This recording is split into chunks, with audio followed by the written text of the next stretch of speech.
स्वागत छ साथीहरु तपाईहरुलाई टेकपुरमा। साथीहरु आजको यस भिडियोमा हामी हेर्छौं कि फर्स्ट सोलरले अहिले पेमेन्ट किन दिइरहेको छैन, के प्रब्लम भएको छ फर्स्ट सोलरमा, आखिर के हाम्रो पैसा लिएर फर्स्ट सोलरले भाग्यो कि भागेन, सब कुराको बारेमा आजको यस भिडियोमा हामी जानकारी दिनेछौं साथीहरु। त्यसैले भिडियोलाई पुरै हेर्नु होला, साथसाथै च्यानललाई सब्स्क्राइब गरी भिडियोलाई लाइक गरिदिनु होला साथीहरु।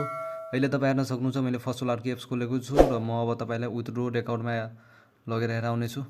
तपाईले यहाँ हेर्न सक्नुहुन्छ मेरो विथड्रो पेन्डिङमा छ, अहिलेसम्म पैसा आएको छैन साथीहरु। र दुईवटा विथड्रो त फेल नै भइहाल्यो, त्यो मतलब फेरि एकाउन्टमा आइहाल्यो। र एउटा विथड्रो तपाईले अहिले हेर्न सक्नुहुन्छ पेन्डिङमा छ र त्यो पैसा अहिलेसम्म आएको छैन। किन आएको छैन पेमेन्ट, यसको बारेमा फर्स्ट सोलरले टेलिग्राममा भनेको छ र आखिर पेमेन्टमा के प्रब्लम भइरहेको छ त्यो सब कुराको बारेमा फर्स्ट सोलरले टेलिग्राममा भनेको छ साथीहरु। म तपाईलाई फर्स्ट सोलरको टेलिग्राममा लग्छु।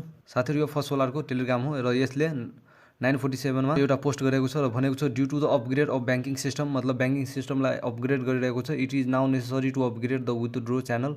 हामीलाई विथड्रो च्यानललाई पनि अपग्रेड गर्नु छ। Will complete it within 48 our.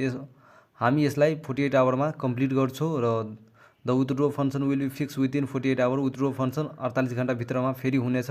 And रि विथड्रो आफ्टर 48 आवर। तपाई 48 घण्टा पछि फेरि रि विथड्रो गर्नु होला, मतलब जब तपाईको पैसा फिर्ता आएको छ त्यो पैसालाई फेरि 48 घण्टा पछि तपाईले रि विथड्रो गर्नु होला, निकाल्नु होला।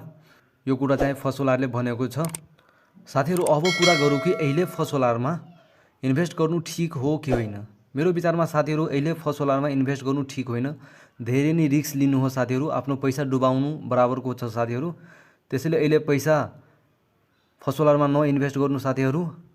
जब यसले पेमेन्ट दिन थाल्छ तब तपाईहरु यसमा इन्भेस्ट गर्नु होला साथीहरु। तर अहिले यसमा इन्भेस्ट नगर्नु। यदि गर्नुहुन्छ भने धेरै नै रिस्क लिनुहुन्छ तपाईहरु। त्यसैले मेरो विचारमा अहिले फर्स्ट सोलरमा इन्भेस्ट नगर्नु र साथसाथै साथीहरु सन पावरमा पनि तपाईहरु इन्भेस्ट नगर्नु, किनभने फर्स्ट सोलर र सन पावर दुईटै सेम जस्तो लाग्छ। हुन त बीएसआर पनि सेम हो, तर त्यसमा रेस्पोन्स दिइरहेको छ, कम्पनीबाट रेस्पोन्स आइरहेको छ, तर यसमा कम्पनीबाट रेस्पोन्स आइरहेको छैन साथीहरु। त्यसैले फर्स्ट सोलरमा अहिले नइन्भेस्ट गर्नु। जब यसले पेमेन्ट दिन थाल्छ, पेमेन्ट दिएपछि हामीहरुले भिडियो बनाउने छु साथीहरु र त्यसपछि तपाई इन्भेस्ट गर्नु होला। अहिले नइन्भेस्ट गर्नु होला। बरु तपाई यदि रजिस्टर गर्न चाहनुहुन्छ भने यो एप्समा रजिस्टर गर्न सक्नुहुन्छ। भिडियोको डिस्क्रिप्सनमा लिंक राखेको छ, त्यहाँबाट तपाई रजिस्टर गर्नु होला मात्र, इन्भेस्ट नगर्नु होला साथीहरु। अहिले जबसम्म पेमेन्ट आउँदैन तबसम्म साथीहरु।